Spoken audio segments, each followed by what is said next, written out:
कि श्री कृष्ण ने कहा है कि विराट का स्थान जो है वो इस मस्तिष्क में है। इसके अंदर उसके जड़ें हैं।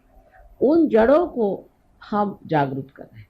वो जड़ें जागृत होने से ही सत्य को पूरी तरह से अंदर शोषित कर सकते हैं, एब्सॉर्ब कर सकते हैं। मनुष्य की जो सीमित प्रकृति है वो खुल जा सकती है। लेक्चर देना तो बहुत आसान है कि आप मनुष्य के हित के लिए ये करो, हित के लिए वो करो, लेकिन होता नहीं। अंत में मनुष्य अपना हित नहीं करता, उल्टे अपना भी अहित कर सकता है और सारे समाज का भी अहित कर सकता है। इस मस्तिष्क को बढ़ाने के लिए सिर्फ एक ही तरीका है, वो है कि हमारे अंदर, हमारे हृदय में बसे हुए श्री आत्मा राम को जागृत करना और उनके प्रकाश से हमारे बुद्धि को जागृत करना, हमारे मस्तिष्क को जागृत करना। सो कैसे होता है कि हमारे हृदय के अंदर जो आत्मा है वो साक्षी स्वरूप बैठा हुआ सब चीज देख, जिस वक्त कुंडली, जिसे आप गौरी माता कहते हैं, जब जागृत हो जाती है तो मस्तिष्क में भेद करके यहाँ पर ब्रह्मरंध्र को छेदने के बाद यहाँ पर जो परमात्मा का वास है उसे आलोकित कर,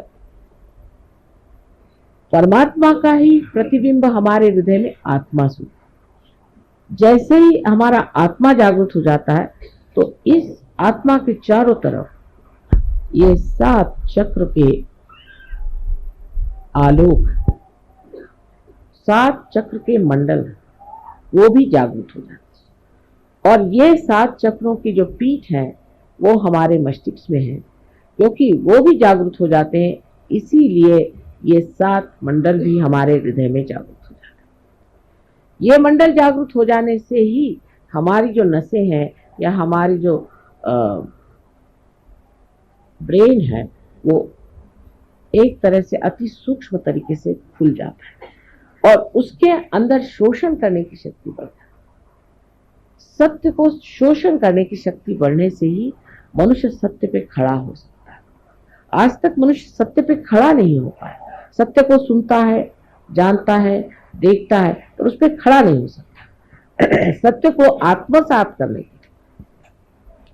आत्मा की जागृति होनी चाहिए और वो आज सहयोग में हो गई, सहज में ही हो गई कहना चाहिए, जो इतने लोग आत्मा को प्राप्त हो।